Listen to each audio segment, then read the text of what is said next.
job at the new and improved Freddy Fazbear's Pizza.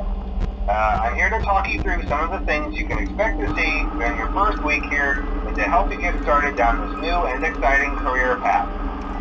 Now, I want you to forget anything you may have heard about the old location.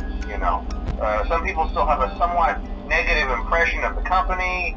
That old restaurant was kind of left to rot for quite a while, but I want to reassure you, Fazbear Entertainment is committed to family fun and above all, safety. They've spent a small fortune on these new animatronics. Facial recognition, advanced mobility, they even let them walk around during the day. Isn't that neat? But most importantly, they're all tied into some kind of criminal database so they can detect a predator a mile away. Heck, we should be paying them to guard you. Now that being said, no new system is without its kinks. You're only the second guard to work at that location. The first guy finished his week but complained about conditions. We switched him over to the day shift. So, hey, lucky you, right? Mainly he expressed concern that certain characters seem to move around at night and even attempted to get into his office.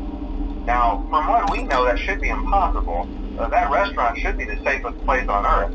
So while our engineers don't really have an explanation for this, the working theory is that the robots were never proper night mode. So when it gets quiet, they think they're in the wrong room. So then they go try to find where the people are, and in this case, that's your office. So our temporary solution is this. There's a music box over by the prize counter, and it's rigged to be wound up remotely.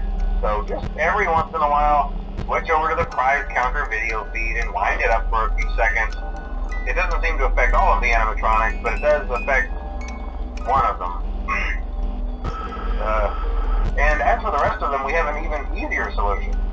You see, there may be a minor glitch in the system, something about the robot seeing you as an endoskeleton without its costume on and wanting to stuff you into a suit. So hey, we've given you an empty Freddy Fazbear head. Problem solved. You can put it on any time and leave it on for as long as you want. Eventually anything that wandered in will wander back out. Something else worth mentioning is kind of the quartz modern design of the building. You may have noticed there are no doors for you to close. But hey, you have a light, and even though your flashlight can run out of power, the building cannot. So don't worry about the place going dark. Well, I think that's it. You should be golden. Check the lights, put on the Freddy head if you need to. Keep the music box wound up. Piece of cake. Have a good night, and I'll talk to you tomorrow.